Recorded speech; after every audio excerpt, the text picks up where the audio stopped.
Welcome to my vlog. मी प्रियांका तुमचं सर्वांचं स्वागत करते.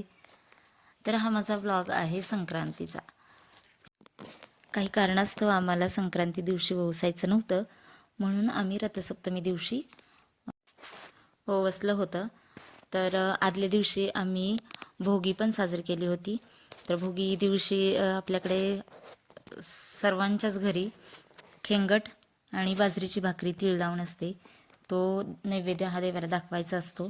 मग ते पण आदल्या दिवशी केलं होतं आणि दुसऱ्या दिवशी मग आम्ही संक्रांत केली होती.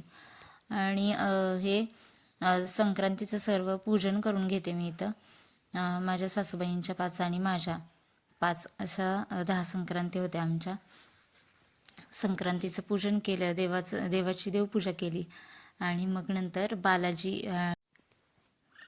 देवाची पण पूजा केली आणि मग तुळशीची पूजा केली.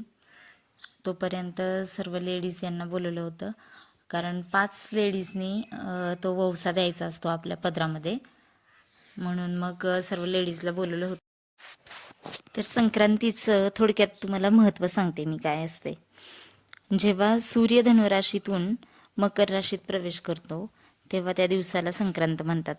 आणि सूर्याचे हे उत्तरायण सुरू झालेलं असतं. काढून ठेवलं होतं.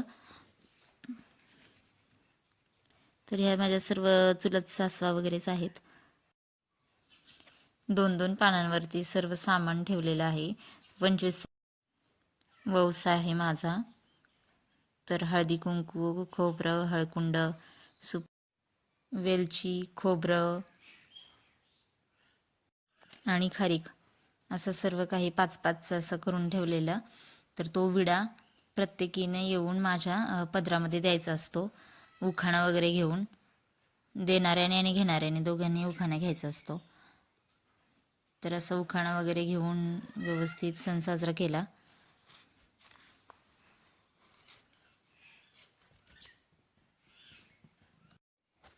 नंतर आम्ही वाण लुटण्याचा कार्यक्रम देखील केला, पण काही कारणास्तव तोही म्हणजे सर्वांनाच खूप घाई होती, त्याच्यामुळं तो व्हिडिओच काही घेता आला नाही.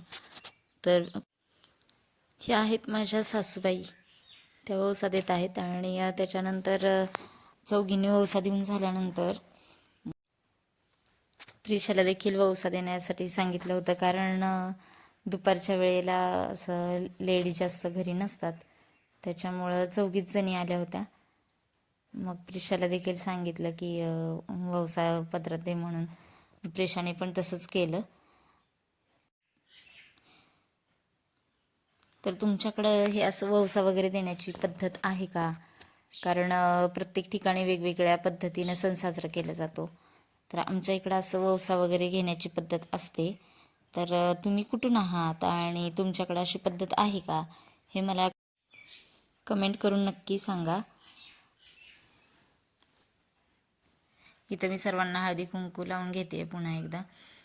वाण वगैरे लुटण्याचा कार्यक्रम झाला होता. ॲक्च्युली आम्हाला वाण लुटण्याचा कार्यक्रम म्हणजे हळदी कुंकवाचा कार्यक्रम करायचा होता खूप मोठा, पण तो करता नाही आला. आणि हे आम्ही ज्या दिवशी संक्रांत साजरी केली म्हणजे रथसप्तमी दिवशी, त्या दिवशी साजरा करायचा होता, तेव्हाही मला बाहेर जायचं होतं, बाहेरगावी.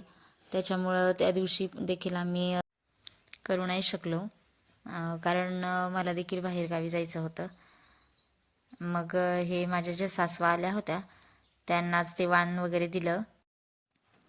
हा लुक कसा वाटतोय सर्वांनी मला कमेंटमध्ये सांगा. आणि please like, share, subscribe, support me.